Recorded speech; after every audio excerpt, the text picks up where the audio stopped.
کہ پاکستان کی شاید ہی کوئی یونیورسٹی بچی ہو, ادارے بچے ہوں جہاں پر میں نہ گیا, لیکن عارف والا میں پہلی بار آیا. یہ میری کہہ لیجیے کم آئے گی, میری کم پہلی بار آیا.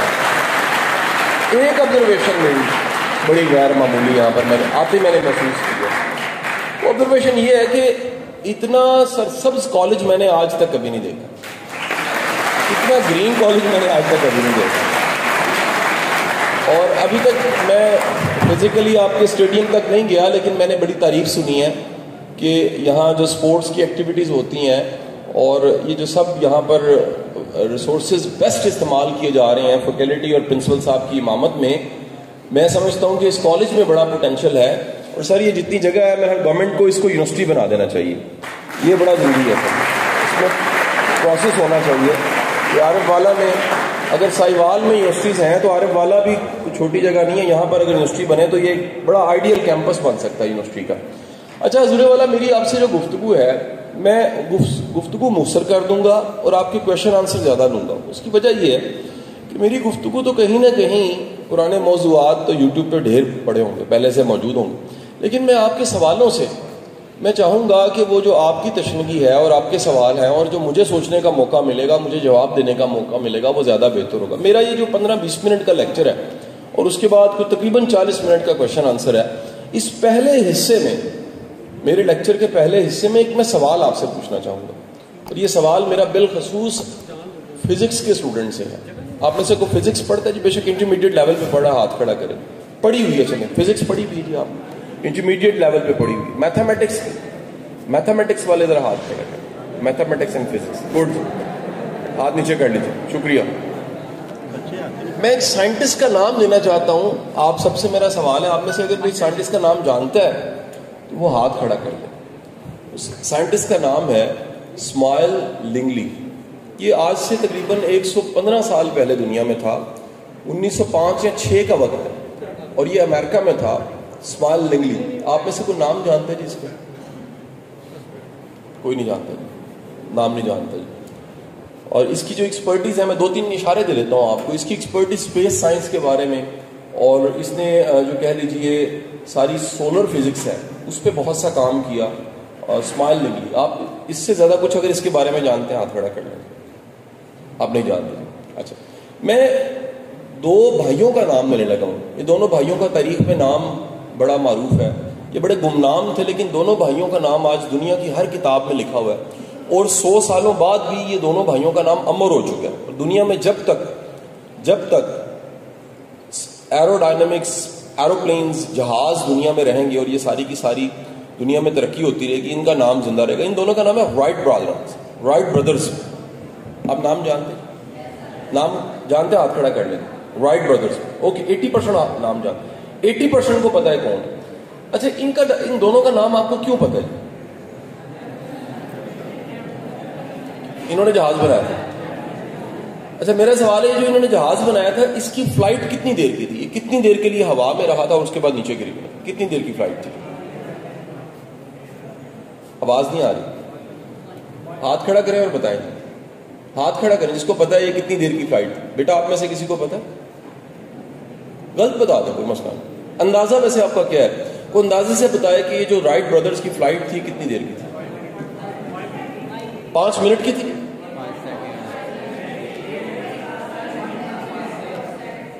کتنے سیکنڈز کی تھی؟ 8 سیکنڈز کی تھی. یہ جو فلائٹ تھی یہ صرف 8 سیکنڈ کی تھی. 8 سیکنڈ کے لیے دنیا کی ریکارڈڈ ہسٹری میں, انسانوں کی ساری تاریخ میں 2 ایسے لڑکے جو سائیکل مکینک تھے, جو سائیکلیں ٹھیک کرتے تھے, سائیکل کے مکینک تھے. ان دونوں نے ایک ایسی انجینئرنگ کی, ان سائیکلوں کے پہیوں کو پکڑ کے اور پروں کو بنا کے, اور کتنی چوٹیں کھانے کے بعد اور کتنے دفعہ ماتھا پڑنے کے بعد اور کتنی دفعہ گھٹنے چھلنے کے بعد آخر کار انہوں نے ایک ایسا کارنامہ کیا جسے دنیا کی پوری تاریخ میں ایک بہت بڑا کارنامہ سمجھا جاتا ہے. اور اس کارنامے کی وجہ سے آج فقط آپ لاہور سے 1 گھنٹہ 35 منٹ کے بعد کراچی لینڈ کر جاتے ہیں. فقط آپ 7.25 ساڑھے 7 گھنٹے کے بعد لاہور سے ہیتھرو ایئرپورٹ پہنچ جاتے ہیں لنڈن. آپ چند گھنٹوں کی فلائٹ کے بعد دنیا کے ایک کونے سے دوسرے کونے میں پہنچ جاتے ہیں. اور یہ 8 سیکنڈ نے پوری دنیا کی ساری جو سائنس تھی اور سوچنے کا انداز تھا وہ بدل دی. ایک بات یاد رکھیے گا سب کے سب, دنیا میں کوئی بھی شخص جب کوئی غیر معمولی کام کرتا ہے نا, کوئی بھی شخص, تو 7 ارب کو یقین ہو جاتا ہے کہ اگر یہ کر سکتا ہے تو ہم بھی کر سکتے ہیں. جیسے چاند کو فتح آپ میں سے کسی نے کیا تھا جی؟ کوئی عرب والے سے بندہ تھا جس نے چاند کو جا کے فتح کیا تھا؟ کوئی میرے گجرات سے تھا جس نے چاند پہ جا کے جھنڈا گاڑا؟ ایسا نہیں ہوا تھا نا. کون تھے دنیا میں؟ کچھ لوگ تھے. ہم نے سنا ہے جی کہ امریکہ سے کوئی شٹل گئی تھی اور ہزاروں اٹیمپٹس کے بعد کینیڈی کے ٹائم پہ کہیں پر ایسا ہوا کہ ایک شٹل جو ہے وہ پہنچ گئی تھی آخرکار چاند پہ. اس کے بعد کیا ہوا؟ اس کے بعد آج اگر آپ میں سے کسی کو بھی کہا جائے کہ چاند فتح ہو چکا ہے تو آپ کو یقین ہے, آپ کو ڈاؤٹ نہیں ہے. For your very kind information, اس سے پہلے دنیا میں اس بات کا مذاق اڑایا جاتا تھا. وہ کہتے تھے چاند فتح ہی نہیں ہو سکتا. بلکہ یہاں تک پاکستان میں تو میرے بڑے بوڑھے بتاتے ہیں کہ جب چاند فتح ہوا تو ہمارے بعض جو پڑھے لکھے لوگ تھے ایک خاص طبقے کے, انہوں نے کہا کہ چاند کو نیچے گرا دیں گے. یہ جو حرکتیں کر رہے ہیں اس سے چاند نے نیچے گر جانا ہے اور یہ کہیں ہماری سین میں گر جائے گا. کچھ لوگوں کا خیال یہ تھا یہ کفر کر رہے ہیں, کچھ لوگوں کا خیال یہ تھا کہ یہ بڑا ظلم کر رہے ہیں, چاند ایک مقدس چیز ہے, اس پہ جا کے پاؤں نہیں رکھنے چاہیے. لیکن چاند فتح ہونے کے بعد وہ جو تسخیر کائنات ہے, وہ جو غور و خوض کرنا ہے, وہ جو کائنات کے چھپے ہوئے رازوں کو ڈھونڈنا ہے, وہ جو 756 بار قرآن میں حکم ہے کہ تم میری کائنات کو نہیں دیکھتے, تم اڑتے بادلوں کو نہیں دیکھتے, تم اس زمین کو نہیں دیکھتے, تم بہتے جھرنوں کو نہیں دیکھتے, اور تم غور نہیں کرتے. اور غور کرنے والوں کے لیے نشانی ہے. دنیا کی کسی قوم نے اور دنیا کے کچھ افراد نے چاند کو فتح کر کے بتا دیا کہ انسان نے چاند فتح کر دیا. جس دن سے چاند فتح ہوا, ہم اس کے بعد میں پیدا ہونے والے آج کے انسان ہیں. ہم سب کو یقین ہے کہ وہ جو چاند فتح ہوا تھا وہ ہم انسانوں نے کیا تھا, وہ ہم جیسے ہی تھے. یہ ہمارا کانفیڈنس ہے. دنیا کی وہ 8 سیکنڈ کی فلائٹ جو 2 سائیکل میکینکس نے کی تھی, جن کا پروفائل کل کیا تھا جواد صاحب, ان کا کل تعارف یہ تھا کہ وہ سائیکل میکینک ہیں. ان کے پروفائل میں کوئی ایم ایس سی فزکس نہیں تھا, ان کے پروفائل میں کوئی پی ایچ ڈی نہیں تھی, ان کے پروفائل میں کوئی لیبارٹری نہیں تھی, ان کے پروفائل میں کوئی ریسرچ نہیں تھی. ایون کہ شاید مجھے کبھی کبھی لگتا ہے کہ بہت زیادہ لکھنا پڑھنا بھی ان کو نہیں آتا ہوگا. لیکن وہ 8 سیکنڈ کی فلائٹ کے بعد دنیا کے سب انسانوں کو یہ پتہ لگ گیا کہ یہ کام ممکن ہے. اگر یہ 8 سیکنڈ ممکن ہے تو سوچئے گا یہ 8 منٹ بھی ممکن ہے. اگر یہ 8 منٹ ممکن ہے تو یہ پھر 8 گھنٹے بھی ممکن ہے. اور اگر یہ 8 گھنٹے ممکن ہے تو ایسا بھی ممکن ہے کہ ہم کئی دن تک ہوا میں معلق رہ سکیں, اڑ سکیں. یہ 8 سیکنڈ نے یقین دے دیا تھا 2 سائیکل میکینک کے ذریعے کہ انسان مسخر کر سکتا ہے.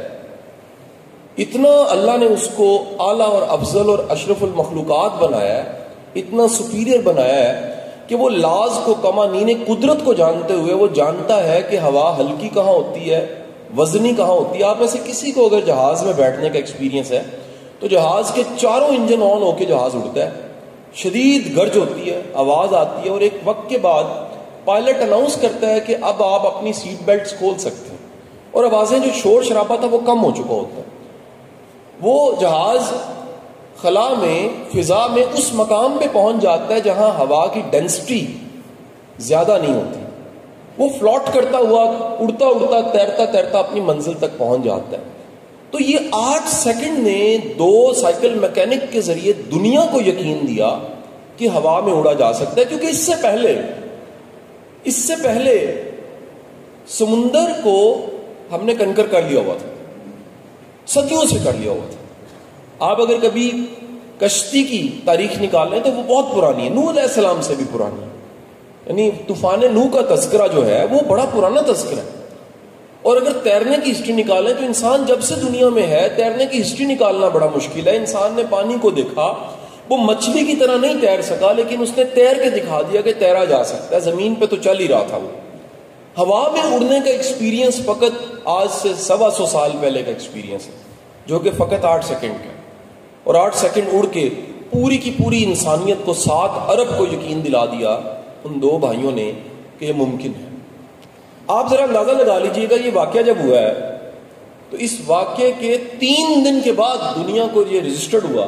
آپ اگر سائنس کو جانتے ہیں تو آپ جانتے ہیں جب بھی کوئی انوینشن ہوتی ہے اسے پیٹنٹ کروانا پڑتا ہے. کوئی چیز اگر آپ آج عرب والا میں انوینٹ کر لیں اور اسے رجسٹرڈ نہ کروائیں تو وہ کاؤنٹ نہیں ہوگی, چوری ہو سکتی, کاپی ہو سکتی. اسی لیے دنیا میں آئیڈیاز پہ پیسے مل جاتے ہیں, آئیڈیاز انوینٹ ہو رہے ہوتے ہیں. ایک آئیڈیا ہے, ایک سیل فون ہے جو آپ میں سے کئیوں کے ہاتھ میں, میرے ہاتھ میں ہوگا, ایپل. اس کو بنانے والے نے ایک آئیڈیا سوچا ایسا ہونا چاہیے. جب وہ بن کے آ گیا تو دنیا کا ایک تاریخ کا ایک بڑا خوبصورت واقعہ ہے, اس کی پوری ٹیم نے لا کے اس کو پہلا دنیا کا ایپل فون دیا. اس نے کہا جی بن گیا, Steve jobs, apple phone ready ہے. اس نے ایپل فون کو پکڑا اور ایپل فون کو پاس پڑے گلاس میں ڈال دیا. اس میں سے بلبلیں نکلی کیونکہ اس میں اسپیس تھی.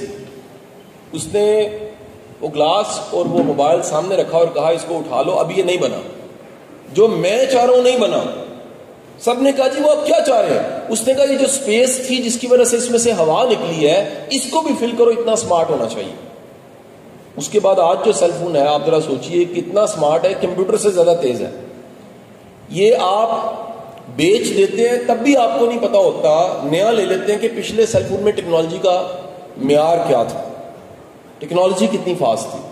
حضور والا یہ 125 سال پہلے آج کے ریسرچرز نے ڈھونڈنا شروع کیا کہ ان دو سائیکل مکینکس کے پاس ایسا کیا تھا کہ ان دو سائیکل مکینک نے ناممکن کو ممکن کر دیا. اور اس کے مقابلے میں ایک سائنٹسٹ جس کو گورنمنٹ فنڈنگ تھی, جس کے پاس پیسہ تھا, جس کے پاس ریسورسز تھے, جس کے پاس میڈیا پروڈکشن تھی, جس کے کنیکشنز گورنمنٹ کے ساتھ تھے, جس کے پیچھے پوری گورنمنٹ کھڑی تھی, اور اس کو گورنمنٹ نے ایک ٹاسک دیا ہوا تھا, اسماعیل لنگلی کو. یہ نام بھی نہیں آپ جانتے, ذرا سوچیں, ایک بندہ نام بھی نہیں جانتا. پڑھے لکھے لوگوں میں پوچھوں تو نام نہیں جانتے. یہ وہ شخص تھا جو آفیشلی جہاز بنانے کی اسائنمنٹ پہ تھا.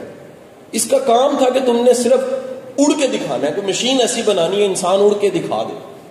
تمام تر ریسورسز کے باوجود اور تمام تر وسائل کے باوجود یہ فیل ہو گیا, اور گمنامی میں پڑے دو سائیکل مکینکوں نے ہوا میں اڑ کے دکھا دیا, جو کہ رجسٹرڈ 3 دن بعد ہوا, 3 days. اب دنیا میں ایک نئی بات شروع ہوگی. یہ نئی بات میں عارف والا میں کیوں کر رہا ہوں؟ یہ بات میں, میرا شاید یہ لیکچر بھی کہیں پڑھا ہو, یہ میں نے کئی جگہ پڑھایا بھی ہوگا, لیکن میں یہاں پر کیوں کر رہا ہوں؟ یہ دنیا میں نیا موضوع بنا. وہ موضوع یہ تھا کہ جب آپ نے کچھ کرنا ہوتا ہے تو بعض اوقات, جملہ میرا بھولیے گا مت, جب آپ نے کچھ کرنا ہوتا ہے تو بعض اوقات وسائل, ریسورسز, پیسہ, چیزیں میٹر نہیں کرتی, بلکہ اس کے مقابلے میں جذبہ میٹر کر رہا ہوتا ہے. اس کو انہوں نے آج ماڈرن ایک ریسرچ کی شکل میں پبلش کر دیا. یہ جو بات میں کہہ رہا ہوں کتاب کی شکل میں. بعض اوقات ہوتا ہے کوئی سننے والا کہتا ہے جی شاہ جی اپنے کو کہیں جانتے میں نے, تو میرے کون سے کوئی رائٹ بردرز پھوپھی کے پتر تھے, میرے کوئی رشتے دار تو نہیں تھے, میں نے بھی کتاب میں پڑھا ہے.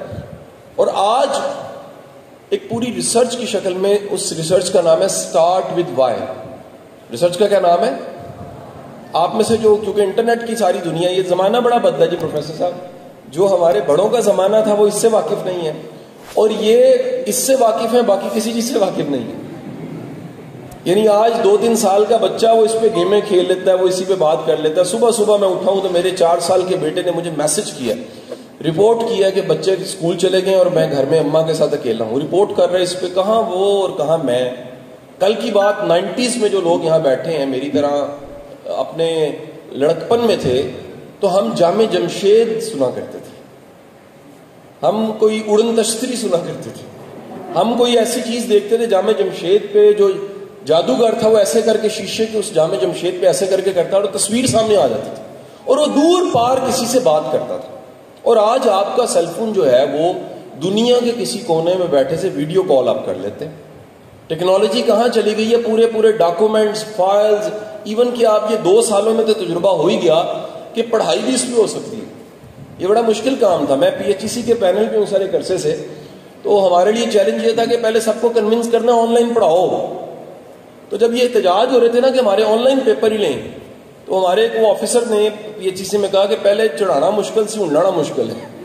یعنی پہلے سب کو قائل کرنا مشکل تھا کہ خدا کے لیے آن لائن ہو جائے. جب آن لائن ہو گئے ہیں تو اب وہ فزیکل میں آنے کو تیار نہیں ہے, آن لائن دنیا میں آ چکے. سو یہ جو ماڈرن دنیا ہے, آپ ذرا جا کے سرچ کیجئے گا یہ اسٹارٹ ود وائی کو. کیا بولا جی؟ آپ نے لکھنا ہے book start with why, written by Simon Sinek. Writer کا نام کیا جی؟ سائمن سینک. جواد صاحب مجھے عادت پڑ چکی ہے، اب میں جب بھی کوئی بات کرتا ہوں میں حوالہ دے دیتا ہوں، کیونکہ بعض اوقات مجھے عادت بھی کسی پاکستان کے ایک بڑے معتبر ادارے سے عادت پڑی.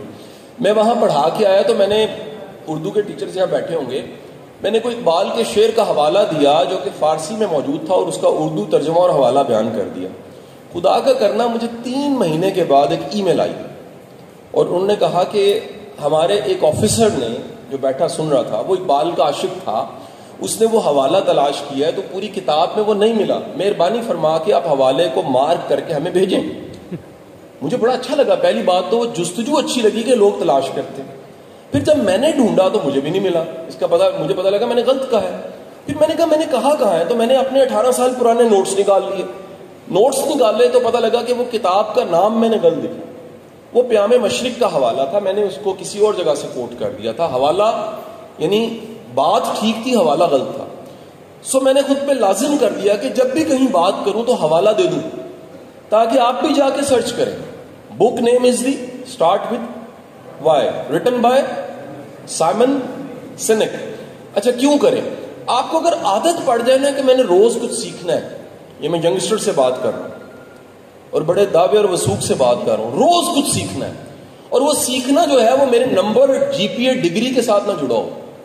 ہم سارا کچھ سیکھ کیوں رہے ہوتے ہیں؟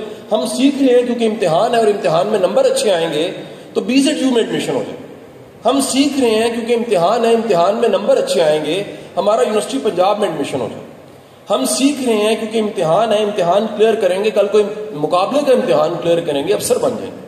آپ کبھی یہ جو ریٹ ریس ہے نمبروں کی، میں اسے ریٹ ریس کہتا ہوں، اس ریٹ ریس سے کبھی باہر نکلیے. میں یہ نہیں کہتا نمبر نہیں لینے چاہیے، پاس نہیں ہونا چاہیے، ٹاپ نہیں کرنا، اپنی جگہ پہ امپورٹنٹ ہے، لیکن کبھی علم کو اس لیے سیکھیے، علم کو اس لیے حاصل کیجئے کہ یہ آپ کے نبی نے فرما دیا کہ جو مومن ہے، جو مسلمان ہے، وہ ماں کی گود سے قبر تک سیکھتا ہے.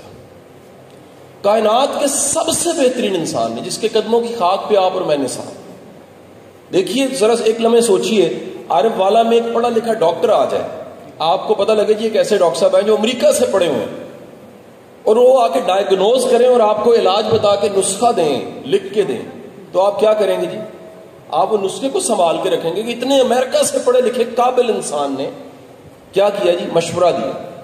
ذرا سوچئے یہ دنیا کا پڑھا لکھا انسان، اس کی ورتھ ویلیو آپ یہ دیتے ہیں. اس کائنات میں ایک شخص ہے جو محبوب رب العالمین ہے، ایک شخص، ایک ذات گرامی ہے جس پہ اللہ اور اس کے فرشتے بھی درود بھیجتے ہیں. وہ ذات گرامی جو سب سے معتبر ہے، جس کا نام نامی، اور جب وہ اپنی محفل میں تشریف فرما ہوتے تھے تو صحابہ بات کرنے سے پہلے اور جواب دینے سے پہلے کہا کرتے تھے، فرمایا کرتے تھے یا رسول اللہ ہمارے ماں باپ آپ پہ نثار. کائنات کا صرف ایک شخص ہے جس کو یہ اعزاز بھی حاصل ہے کہ اس کے چاہنے والے امتی، صحابی، محبت کرنے والے اس سے مخاطب بعد میں ہوتے ہیں، بات اس سے بعد میں کرتے ہیں، پہلے کہتے ہیں یا رسول اللہ ہمارے ماں باپ بھی نثار. وہ ذات گرامی کیا فرما رہی ہے؟ مومن قبر سے لے کر، ماں کی گود سے لے کر قبر تک کیا کرتا ہے؟ علم حاصل. یہاں کئی نمبروں کی بات ہوئی ہے، کوئی ڈگری کی بات ہوئی ہے، کوئی جی پی اے کی بات ہوئی ہے. میرے بیٹے کم از کم یہ عادت اپنا لیجئے، روز کچھ سیکھنا ہے. اور علم ہوتا ہے. علم کی صرف ایک شرط دین نے عائد کر دی کہ علم نافع حاصل کیجیے، ایسا علم جو مخلوق کے لیے فائدہ مند ہے، ایسا علم جو آپ کے لیے فائدہ مند ہے کہ پورا معائنہ کر کے اور سرجری کر کے دل واپس آ جاتی ہے. یہ خیر کا علم ہے کہ شر کا علم ہے؟ یہ خیر کا علم ہے. آج آپ کی آنکھ میں مچھر کا جو بال ہوتا ہے، پر ہوتا ہے یا اس کی ٹانگ ہوتی ہے، وہ رہ جائے، رڑکن رہے، سوج جائے، تو یہ خوردبین لگا کے آنکھوں کا ڈاکٹر جو دیکھتا ہے اور سوئی کے نکے سے ایسے کر کے نکال دیتا ہے، یہ علم آپ کے خیال میں خیر کا علم ہے کہ شر کا علم ہے؟ خدا نہ خواستہ کھیلتے ہوئے عرب والا میں ایک بچہ ایک چھوٹی سی گیند جو پسٹل میں کھیلنے کے لیے استعمال کرتے ہیں، چھوٹی سی گیندی سی ہوتی ہے، اس کے ناک میں یہاں جا کے پھنس جاتی ہے. وہ نکالنے کے لیے کسی ڈاکٹر کے پاس جاتا ہے, وہ ایک ڈیوائس پکڑتا ہے, اس کے ذریعے تھوڑا سا ناک کھولتا ہے اور وہ نکال دیتا ہے. یہ آپ کے خیال میں علم خیر کا علم ہے, شر کا علم ہے؟ ہر وہ علم جو انسان کو نفع دے رہا ہے وہ کیا ہے؟ خیر کا علم ہے. علم پھر کیا کرنا چاہیے؟ سیکھنا چاہیے. آپ فقط ایک عادت بنا لیجیے, وہ عادت یہ ہے کہ روز کچھ سیکھنا ہے, اس شرط کے ساتھ کہ اس سے نہ نمبر بڑھیں گے نہ ڈگری میں کوئی فرق پڑے گا, لیکن میں سیکھوں گا. اور کس لیے سیکھوں گا؟ اس لیے سیکھوں گا کہ میرے نبی نے فرما دیا کہ مومن تو ماں کی گود سے قبر تک. دنیا کے بڑے ڈیزاسٹرز, سیکنڈ ورلڈ وار کا ایک واقعہ ہر بچے کو پتا ہے, اور مجھے بھی پتا اور ہر ایک کو پتا, اور دنیا کو ہمیشہ یاد رہے گا. وہ واقعہ کیا ہے؟ واقعہ یہ ہے کہ جاپان کے 2 شہروں پہ ایٹم بم گرا دیا گیا, ہیروشیما, ناگاساکی. آپ اندازہ لگا لیں, ہمیں پاکستان کے سارے شہروں کے نام نہیں یاد, لیکن یہ 2 شہروں کے نام کیوں یاد ہے؟ کیونکہ یہ 2 شہروں کے نام کے ساتھ دنیا کی ایک بہت بڑی ٹریجڈی جڑی ہوئی ہے. اور وہ ٹریجڈی کیا ہے کہ 2 شہروں پہ ایٹم بم گرائے گئے. گرانے کے بعد وہ دنیا سے لاکھوں لوگ اللہ کے پاس چلے گئے, اور آج تک وہاں پر اپاہج بچے پیدا ہو رہے ہیں اس تابکاری کے اثرات کی وجہ سے. آپ جانتے ہیں اس کے بعد دنیا میں جاپان کی اکانومی کا ستیہ ناش ہو گیا. دنیا میں واحد ملک ہے جاپان جو جنگ نہیں لڑتا تب سے اب تک. اس بات کو 80 سال گزر چکے ہیں. جاپان نے طے کر لیا کہ ہم جنگوں کے قابل نہیں, ہم لڑیں گے نہیں, ہمیں ٹوپ ٹینک پہ محنت نہیں کرنی, بلکہ کس چیز پہ محنت کرنی ہے. انہوں نے ایک پرنسپل بنایا پوری قوم نے. بہت لمبا واقعہ میں مختصر کر رہا ہوں. ایک پرنسپل سے, وہ پرنسپل کیا تھا؟ پوری قوم کو پرنسپل دے دیا کہ تم سب مل کے ایک کام کرو, اور وہ کیا ہے؟ Constant and never ending improvement. Constant and never ending improvement. مل کے بولے ذرا, کانسٹنٹ نیور اینڈنگ امپروومنٹ. مطلب کیا ہوتا ہے؟ ایک ایسی بڑھوتی جو کبھی نہ رکے, ایک ایسا بہتر ہونا جس کا اینڈ نہ ہو بلکہ بہتر سے بہتر ہوتے چلے جائیں. آپ یقین کیجئے یہ پرنسپلز, جس طرح پاکستان میں کمپین لانچ ہوتی ہے ڈینگی کے لیے, تو ہر کالج اسکول ہر جگہ پہ ڈینگی کی کمپین نظر آتی ہے. پاکستان میں نیب سے نو ٹو کرپشن لانچ کرتا ہے تو ہر جگہ پہ یہ بورڈز, بل بورڈز, اور ہر جگہ دکھتا ہے سے نو ٹو کرپشن. جیسے پاکستان کے ہر نوٹ پہ لکھا ہوتا ہے کہ رزق حلال جو ہے یہ عین عبادت ہے. انہوں نے ایک پوری کمپین پوری قوم کے لیے لانچ کی. کمپین یہ تھی, ہم نے رکنا نہیں اور امپروو کرتے جانا. یعنی مالی اچھا مالی بن جائے, جہاز اڑانے والا اچھا جہاز اڑائے, جہاں پر آپ آج ہیں کل اس سے اور بہتر ہو جائے. آپ سن کے حیران ہوں گے, فقط 15 سال بعد, اس واقعے کے 15 سال بعد, دنیا کی کسی سوئی پہ بھی میڈ ان جاپان لکھا ہوتا تھا, وہ بک جاتی تھی. اور آج حالت یہ, کسی چیز پہ جھوٹا لکھا ہوتا ہے نا میڈ ان جاپان, وہ بک جاتی. یہ 80s 90s کے ہمارے جو بزرگ اور میری عمر کے جو 80s میں بچے تھے وہ جانتے ہیں کہ جاپانی ٹی وی ورڈ تھا. جاپانی گاڑی آج بھی کہا جاتا ہے جی یہ جاپانی گاڑی جو ہے بڑی مضبوط ہوتی ہے. جاپانی جو ہے چیزیں وہ آج بھی مانی جاتی ہیں دنیا میں سب سے بہترین کوالٹی اگر کسی چیز کی ہے. بلکہ کپڑا ویوپار کرنے والے جانتے ہیں جاپانی کپڑا, یعنی جاپان کا لیبل لگنے کا مطلب تھا کہ اس سے بہتر چیز انسان نہیں بنا سکتا. انسانوں میں بہترین, دنیا کے 250 ممالک میں سب سے اچھی کوئی چیز اگر بن سکتی ہے پروڈکٹ وائز, اگر کوئی پروڈکٹ بن سکتا ہے تو وہ کون بنائے گا؟ جاپان بنائے گا. آپ جانتے ہیں پوری جاپانی قوم کہتی ہے اس کے پیچھے صرف ایک راز ہے. پوری قوم وہ نہیں کہتی 1 2 3 4 5 6 7 8 9 10, نہیں, ایک راز ہے. اور وہ ایک راز کیا ہے؟ Constant and never ending improvement. ترجمہ کیا ہے؟ اور بہتر بنائے آپ نے, اور بہتر بنائے, اور بہتر بنائے. میں آپ کو اصل ترجمہ بتاؤں کیا ہے؟ اصل ترجمہ تو حدیث کے الفاظ.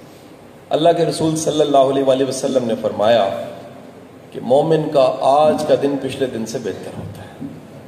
حضور 1400 سال پہلے کا پرنسپل ایک قوم فالو کرتی ہے, وہ دنیا میں انمٹ قوم بن جاتی ہے. ان کے سوئی اور بلیڈ پہ جاپان لکھا ہوتا ہے وہ بک جاتا ہے. آپ کو ایک بڑی مزے کی بات بتاؤں, اصلی پتہ ہے کون ہوتا ہے؟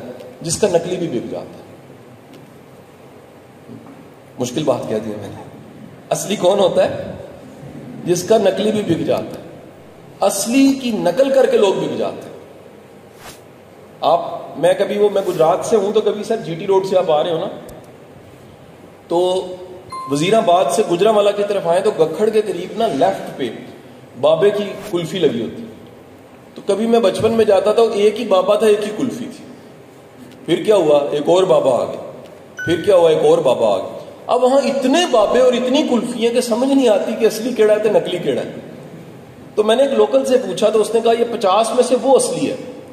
آپ جانتے ہیں وہ جو 49 کی کلفی بک رہی ہے کس کی وجہ سے بک رہی ہے؟ اس ایک اصلی کی وجہ سے بک رہی ہے. آپ انارکلی لاہور میں چلے جائیے, ایک فالودہ ہے جس کا نام یوسف فالودہ ہے, یہ باقی بھی تو ہے نا جی, وہ کیوں بک رہے ہیں؟ وہ ایک اصلی کے چکر میں بک رہے ہیں. میں انہیں برا نہیں کہہ رہا, یہ نہ ہو کل میں لاہور پہنچوں تو باقی سارے فلودے والے ڈنڈے سوٹے لے کے میرے خلاف ہو جائیں. آپ مزنگ میں چلے جائیں, میں لاہور کو زیادہ بہتر جانتا ہوں, عرب والا کو نہیں جانتا, نہیں تو یہاں کی مثالیں دیتا. 2-3 بار آؤں گا تو پروفیسر انشاءاللہ یہاں کی مثالیں شامل کر دوں گا.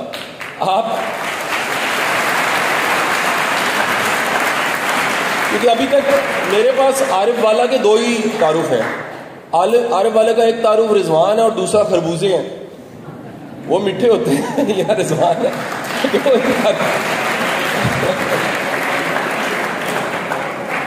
یعنی دونوں پھل میٹھے ہوتے ہیں کہہ سکتے. تو میں بتا رہا تھا کہ اصلی کے اندر طاقت اتنی ہوتی ہے کہ کیا ہوتا ہے. آپ کو یہ بھی راز کی بات بتا دوں, یہ جو اصلی پیر ہوتا ہے نا وہ اکا دکا ہی ہوتا ہے. نقلی پیر اصلی کے چکر میں چل رہے ہوتے ہیں, وہ لبادہ اوڑھ کے کام چلائی جاتے ہیں, کہتے ہیں یہ فیوچر بڑا ہے, کام بڑا ہے. وہ ہر چیز کا سکوپ دیکھا جاتا ہے نا. ازرا ہے مذاق, میتھمیٹکس کے ٹیچر سے معافی کے ساتھ, سب سے مشکل کام جو سکوپ بتانا ہے میتھ کا. کیمسٹری کا بڑا آسان ہے, پتر ویکھو HCl بن رہا ہے, وہ پلانٹ ہے, فیکٹری ہے, فاطمہ فرٹیلائزر ہے, کھاد بن رہی ہے. فزکس کی ہے, دیکھو جنی مشینری ہے فزکس سے, کہتے سولر جیڑی ہے کنورٹ ہو رہی ہے انرجی فزکس سے. میتھ کے لیے سب سے مشکل. تو سمن آس ٹیچر میتھمیٹکس, سر آپ بتائیں میتھ کا سکوپ. کہتا سکوپ بہت زیادہ ہے میتھ کا. سر کی سکوپ ہے؟ کہتا ٹیوشنیں بڑھیاں رہتی ہیں. یعنی آپ پیر کا سکوپ دیکھیں بہت زیادہ. میں میتھ ہی پڑھاتا رہا 10 سال سے. پیر کا سکوپ بہت زیادہ کیوں ہے؟ اصلی ایک ہوتا ہے, نقلی 40 چل جاتے ہیں. اصل جاپانی کپڑا ایک ہوگا, اس کی نقل کر کے لوگ چلا رہے ہوں. جاپانی گاڑی کی کاپی کر کے لوگ گاڑیاں بیچ رہے ہوں. جاپانی چیز کی کاپی کر کے بیچ رہے ہوں.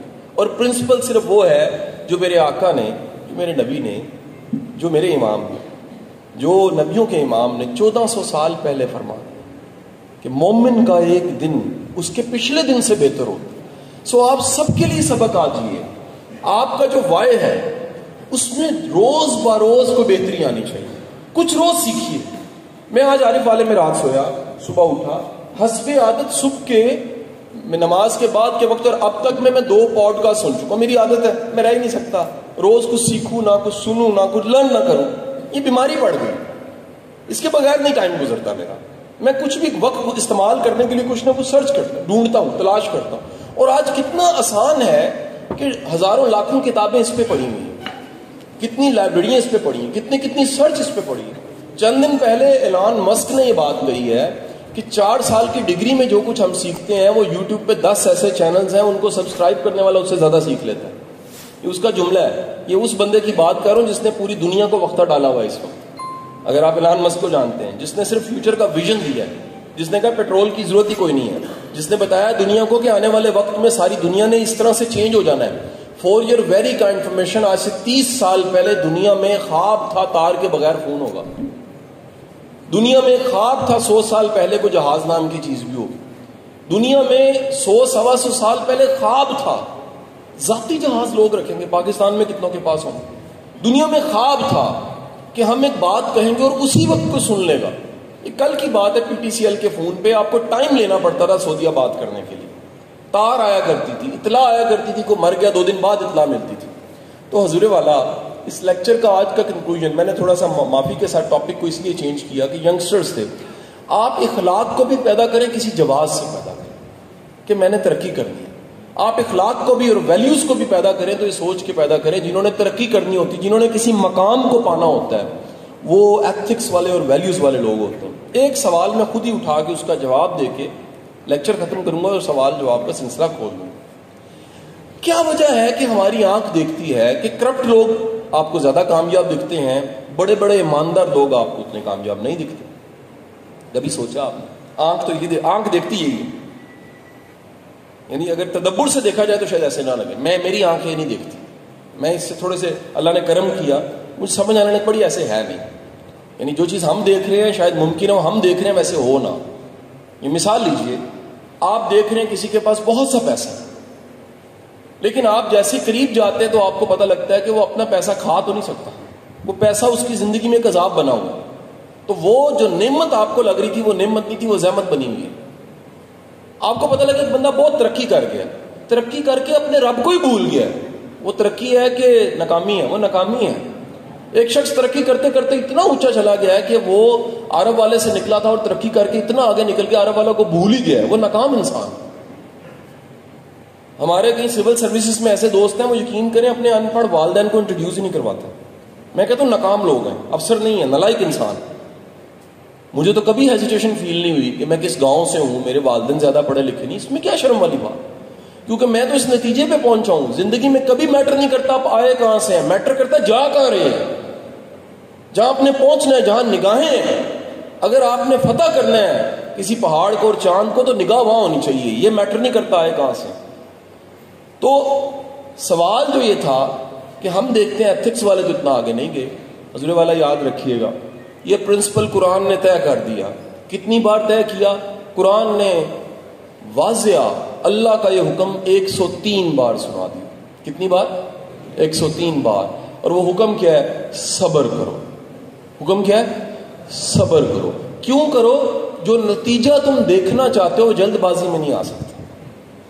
آپ کبھی بھی کسی ایتھکس والے انسان کو ناکام ہوتے نہیں دیکھیں گے اگر صبر کر رہے ہیں. وہ بھی صبر کر رہا ہے اور آپ بھی صبر کر رہے ہیں. کیوں؟ نتیجہ صرف زندگی تک نہیں ہے. یہ زندگی تو 10 دیتی ہے نا، 70 تو آخرت ہے. یعنی آپ دیکھیے گا کہ ہمیں جنت کو اور جہنم کو دیکھنے کے لیے، اور جنتی اور جہنمی کو دیکھنے کے لیے، اور خود کو جنت یا جہنم میں دیکھنے کے لیے بھی قیامت چاہیے. اس سے پہلے تو دیکھ ہی نہیں سکتے. تو زندگی کا بنیادی پرنسپل کیا ہے؟ 103 ٹائم کیا آیا؟ صبر. انتظار کرو، تھوڑا سا تحمل کے ساتھ چلو. ساتھ یہ بھی اللہ نے بتا دیا. یعنی آپ مجھے بتائیے کہ اگر میں کسی بچے کے بارے میں کہوں اس کا ذرا دھیان رکھیں تو یہ علامت ہے وہ شرارتی ہے، لاپرواہ ہے. قرآن کہہ رہے تم جلد باز ہو، تم جلد باز، لہٰذا کیا کرو؟ صبر کرو. انعام کیا دیا؟ سب سے بڑا انعام 103 دفعہ کہتے ہوئے سب سے بڑا انعام ایک دیا. اللہ نے کہہ دیا اگر تم نے صبر کیا میں تمہارے ساتھ ہوں. ان اللہ مع صابرین، جو صبر کرنے والا ہے میں ساتھ ہوں. یعنی بالکل ساتھ کھڑا ہوں اس میں. تو ذرا سوچئے، آپ ذرا صبر کی آنکھ سے دیکھتے ہیں تو آپ کو پتہ لگتا ہے کہ دیکھنے والی آنکھ جو دیکھ رہی ہے چیزیں ویسے نہیں ہوتی. دیکھنے والی آنکھ دیکھتی ہے تو پتہ لگتا ہے. میں ایک چھوٹی سی آخری مثال دے کے ختم کروں گا. ایسا ممکن ہے آپ کو لگا کہ وہ بہت کامیاب ہے. اگر کسی کی اولاد ناکام ہو گئی ہے نا، وہ بندہ ناکام ہو گیا. یہ واحد صفر ہے جو کروڑ کو بھی صفر کر دیتا ہے.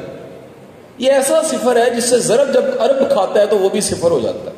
یہ ایسا صفر ہے جو لاکھ کو بھی صفر کر دیتا ہے، جو 1000 کو بھی صفر کر دیتا ہے. اگر کوئی بڑھاپے میں کھجل ہو گیا اپنی اولاد کے ہاتھوں، جتنا مرضی کامیاب تھا وہ صفر ہو گیا.